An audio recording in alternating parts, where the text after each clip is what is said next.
Hello बच्चों, chemistry class में आपका स्वागत है और मैं हूं आपका केमिस्ट्री टीचर सतीश श्रीवास्तव। आज मैं आपके लिए जो टॉपिक लेकर आया हूं और वो है कंसंट्रेशन सेल्स, सांद्रता सेल।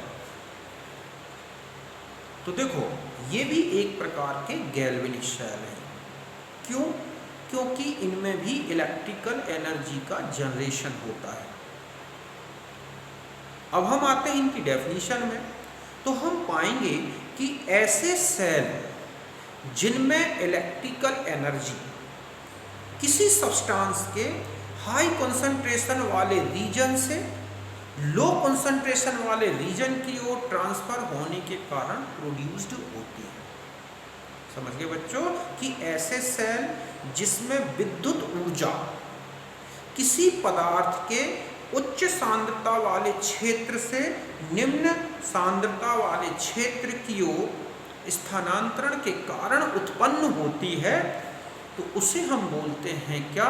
Concentration cell. यही डेफिनेशन है कि a cell in which electrical energy is produced by the transference of substance from region of high concentration to region of low concentration.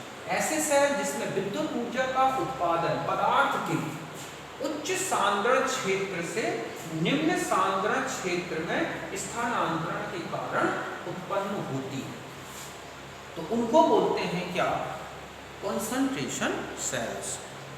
अब हम आते हैं इसके टाइप्स। तो देखो, टू टाइप्स हैं। एक है इलेक्ट्रोड कंसंट्रेशन सेल, ठीक है, इलेक्ट्रोड कंसंट्रेशन सेल्स, इलेक्ट्रोड सांद्रता सेल, और दूसरे हैं इलेक्ट्रोलाइट कंसंट्रेशन सेल्स, इलेक्ट्रोलाइट सांद्रता सेल।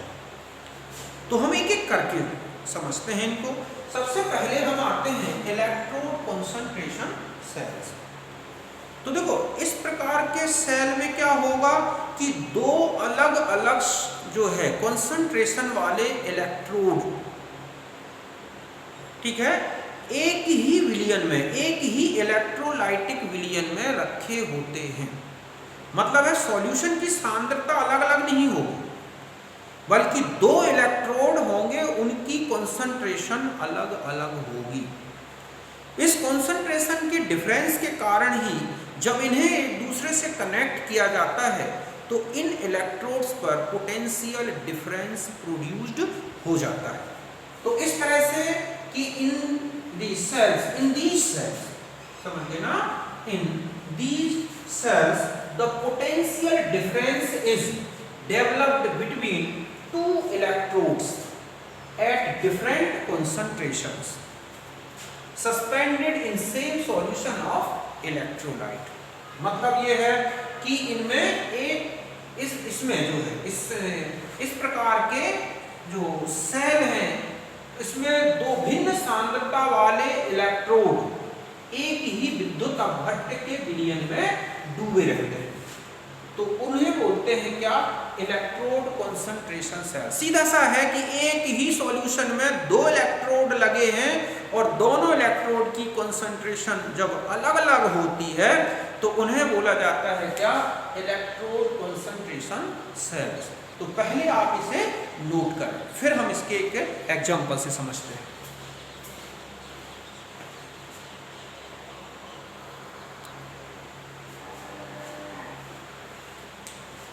अब देखो, एक एग्जांपल लेते हैं। मान लिया जाए कि ये हैं दो हाइड्रोजन इलेक्ट्रोड्स, दोनों के जो सॉल्यूशंस हैं वो बिल्कुल सेम कंसंट्रेशन के। समझ गए ना? मान लिया जाए कि 1 मोलर HCl भरा हुआ, तो कंसंट्रेशन सेम हो गई। ये इलेक्ट्रोड में हाइड्रोजन गैस पास की गई जिसका प्रेशर है P1, और इसमें जो हाइड्रोजन गैस पास की जा रही है वो है P2। ये हाइड्रोजन यहाँ पर एडजॉर्ब हो गया, प्लेटिनम ब्लेंड, मतलब यहाँ पर H2 है, यहाँ पर H2 है, लेकिन दोनों की कंसंट्रेशन अलग अलग है क्योंकि दोनों के प्रेशर अलग अलग है। अब मान लिया जाए कि ये एनोड है, ये क्या है? एनोड। तो ये क्या है बच्चों? कैथोड हो गया। अब हम जानते हैं कि एनोड में क्या होगा? ऑक्सीडेशन। तो H2 का किस में हुआ? H+ में, इलेक्ट्रॉन फ्री हो गए। और कैथोड में H+ जो है, यहाँ पर मान लो ये इलेक्ट्रॉन यहाँ से यहाँ पहुंचे और सॉल्यूशन में क्या है? H+। यहाँ पर भी H प्लस है, तो वहां पर इनका रिडक्शन हुआ और H2 गैस बनी जिसका प्रेशर है P2। चूंकि सॉल्यूशन की कंसंट्रेशन दोनों तरफ एक सी है H प्लस की, इसलिए इनको हटा दें तो हम पाएंगे H2 gas P1 equal to क्या हो गया H2 गैस P2। अब हम इसे नेंसर्ट इक्वेशन के फॉर्म में लिखें तो E cell equal to standard cell potential minus 0.0591 upon n log H2 P2 upon क्या हो जाएगा H2 P1, मतलब प्रोडक्ट वाला प्रेशर जो गैस है उसका प्रेशर अपॉन रिएक्टेंट वाला आ गया। क्योंकि एक ही एलिमेंट के दोनों इलेक्ट्रोड है, मतलब हाइड्रोजन इलेक्ट्रोड है दोनों, तो अगर हम उसका सेल पोटेंशियल निकालेंगे स्टैंडर्ड स्टेट में तो कैथोड माइनस एनोड करेंगे तो जीरो होगा। मतलब है इस कंसंट्रेशन सेल में ध्यान रखना है स्टैंडर्ड सेल पोटेंशियल क्या होता है जीरो। तो और आगे आ जाए तो हम ऐसा लिख सकते हैं, अब ये नेगेटिव है इसे पॉजिटिव बनाए तो P1 को कहां करते हैं ऊपर और P2 नीचे आ गया, तो ये बन गया इस सेल का, मतलब कौन सा इलेक्ट्रोड कंसंट्रेशन सेल का क्या बन गया ये फॉर्मूला, जिससे हम क्या निकाल सकते हैं सेल पोटेंशियल। अब चूंकि ये एक प्रकार के गैल्वेनिक सेल हैं, तो गैल्वेनिक सेल होंगे तो सेल पोटेंशियल तो पॉजिटिव होगा ना, तो इसका मतलब है कि ये पॉजिटिव वैल्यू कब आएगी जब P1 ग्रेटर देन क्या हो P2। मतलब आपको इतना ध्यान रखना है कि LHS लेफ्ट हैंड साइड का जो प्रेशर है वो राइट हैंड साइड के प्रेशर से ज्यादा होना चाहिए, या हम ये कहें कि जो एनोड की तरफ प्रेशर रखा गया है हाइड्रोजन का वो कैथोड की तरफ के हाइड्रोजन के प्रेशर से ज्यादा होगा, तभी ये पॉजिटिव आएगा और ये सेल एक प्रकार का क्या वर्क करेगा गैल्वेनिक सेल की तरह। समझ गए होंगे आप इसको, तो आप इसे नोट करें।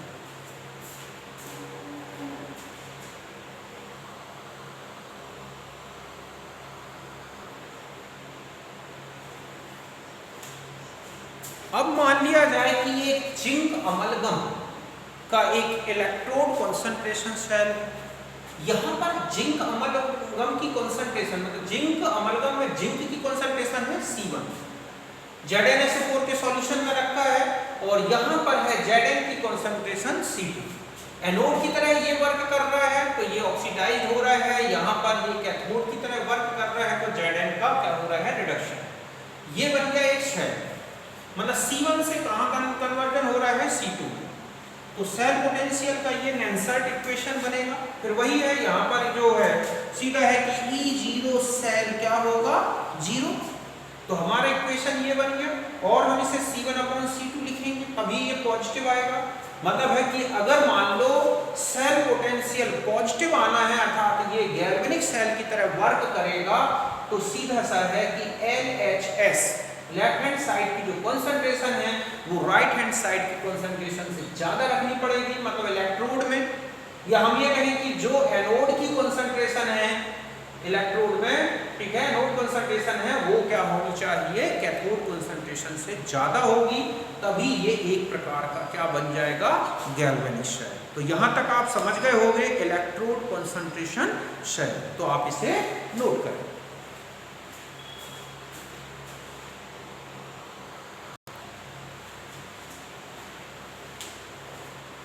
अब देखो जो सेकंड टाइप है, ठीक है, वो है इलेक्ट्रोलाइट कंसंट्रेशन सेल्स।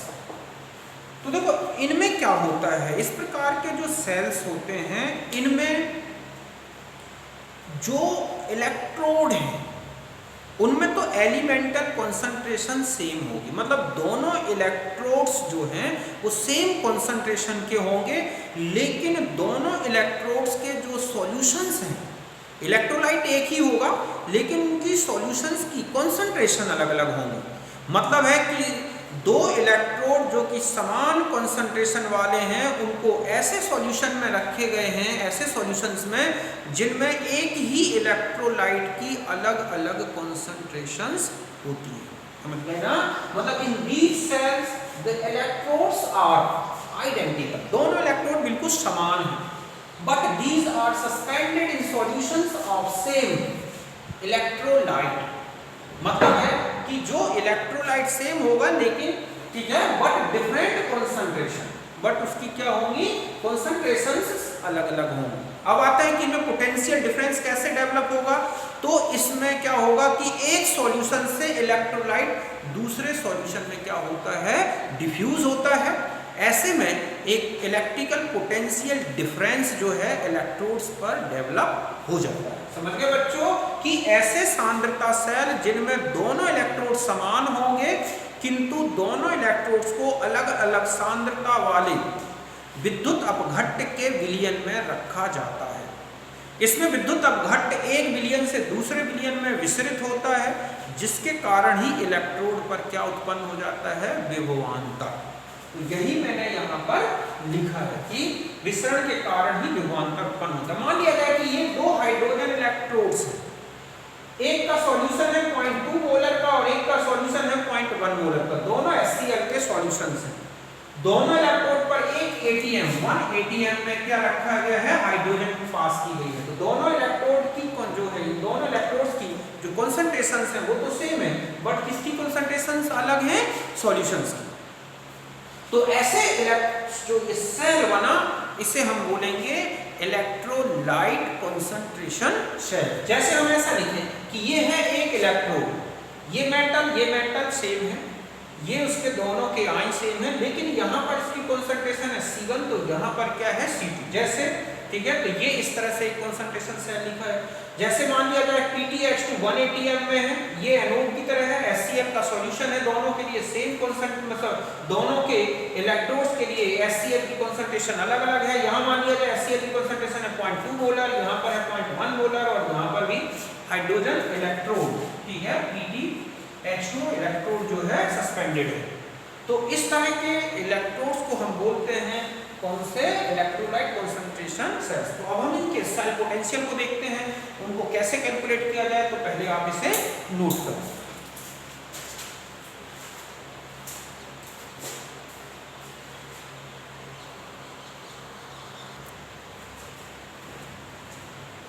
अब देखो, मान लिया जाए कि ये लिखा है M/Mn प्लस इसकी कॉन्सेंट्रेशन है C1 सॉल्ट ब्रिज। फिर दूसरा जो आयन है दूसरे कंपार्टमेंट का, वहां पर आयन की कॉन्सेंट्रेशन है C2 और इस तरह से ये कैथोड है और ये क्या है, एनोड। एनोड में ऑक्सीडेशन होगा, ये बना Mn प्लस और N इलेक्ट्रॉन रिमूव हो गए और यहाँ की कॉन्सेंट्रेशन कितनी हो गई, C1। समझ लेना ये वाली। और कैथोड कंपार्टमेंट में इसका रिडक्शन हुआ और इस तरह से ये चेंज हुआ। तो हम इसको कैसे लिख सकते हैं, Mn प्लस, ठीक है, Mn प्लस C2 से किस में चेंज हो रहा है, Mn plus C1। Nelson equation लगाए, सेल पोटेंशियल स्टैंडर्ड कंडीशन का 0 होगा क्योंकि एक ही एलिमेंट के दोनों इलेक्ट्रोड्स हैं, कैथोड और एनोड, ठीक है। तो इसका सेल पोटेंशियल का फॉर्मूला ये बचा, क्योंकि अभी ये नेगेटिव एटम है, इसे पॉजिटिव करें तो C2 अपॉन क्या हो जाएगा, C1। इसका मतलब है कि सेल पोटेंशियल पॉजिटिव लाना है, तो इसको गैल्वेनिक सेल की तरह ये वर्क करे तो C2 ग्रेटर देन क्या होगा, C1। C2 मतलब है कैथोड कंपार्टमेंट में आयन की कॉन्सेंट्रेशन और C1 क्या है, एनोड कंपार्टमेंट में आयन की कॉन्सेंट्रेशन। ये राइट हैंड साइड का है, ये लेफ्ट हैंड साइड का है। तो इसका मतलब हम ऐसा भी लिख सकते हैं ना कि जो कॉन्सेंट्रेशन किसकी है, M की, ठीक है। मतलब हम यहाँ पर ये कहें कि जो Mn प्लस कॉन्सेंट्रेशन है राइट हैंड साइड में, वो Mn plus concentration left hand side से क्या होनी चाहिए, ज्यादा। या हम और ऐसा लिख सकते हैं Mn प्लस कैथोड में कॉन्सेंट्रेशन वो Mn प्लस एनोड कॉन्सेंट्रेशन से ज्यादा हो जब कैटाइन की बात की गई। मतलब जैसे लिखा है Zn अपॉन Zn, ठीक है, 2 प्लस, ये है मान लो C1, ठीक है, और यहाँ है Zn 2 plus C2 upon Zn। तो इसका मतलब है कि E0 cell is equal to, यहाँ पे आएगा 0.0591 upon 2 log C2 upon C1। अब मान लिया जाए कि इसको पॉजिटिव लाना है, तो C1 मान लो आपको 0.01 है M और C2 है 0.2 M। तो E सेल मतलब मैं यहाँ पर ये है पॉइंट, ठीक है, C1 है 0.1 M और यहाँ पर है ये 0.2 M। तो अगर आप इसमें फॉर्मूला वैल्यू पुटअप करें तो 91 अपॉन 2 log यहाँ 0.2 अपॉन 0.1 मतलब 0.0591 अपॉन 2 log कितना हो जाएगा, 2। ये वैल्यू पॉजिटिव आएगा, इसका रिजल्ट पॉजिटिव आएगा। इसका मतलब है कि अगर ऐसा सेल बना दें जिंक का तो ये एक गैल्वेनिक सेल बन जाएगा, लेकिन जो कैथोड कंपार्टमेंट है वहां पर जिंक की कंसंट्रेशन ज्यादा और एनोड कंपार्टमेंट में क्या होनी चाहिए, कम। तो ये है जब कैटाइन के रिस्पेक्ट में इलेक्ट्रोड्स रिवर्सिबल हो। तो आप पहले इसे नोट करें।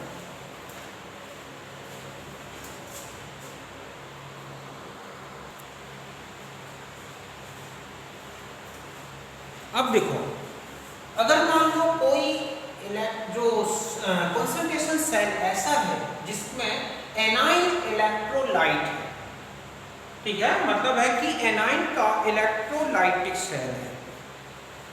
तो इस तरह से अगर हम, ये एनोड है ये कैथोड है, तो ये रिएक्शन हुई एनाइन के ऑक्सीडेशन की और ये रिडक्शन की हो गई, ठीक है, जिससे एनाइन बना। इसका फॉर्मूला ये बना, ये नेल्सन इक्वेशन बन गया। ये माइनस में है अभी, ठीक है, इक्वल टू माइनस ये 2 अगर स्क्वायर है हम इसे आगे कर देंगे तो ये कैंसिल हो जाएंगे, हमारे पास ये बन जाएगा। इसे पॉजिटिव कर दें तो C1 को ऊपर C2 को नीचे कर। इसका मतलब है कि ये पॉजिटिव होगा जब C1 ग्रेटर देन C2 हो, यही बात हुई ना। इसका मतलब है कि जो एनोड में एनाइन कंसंट्रेशन है वो कैथोड की एनाइन कंसंट्रेशन से ज्यादा होनी चाहिए, या लेफ्ट हैंड साइड में एनाइन की कंसंट्रेशन राइट हैंड साइड से ज्यादा होगी, तभी ये क्या बन जाएगा, एक गैल्वेनिक शेल होगा। तो आप इसे नोट करें।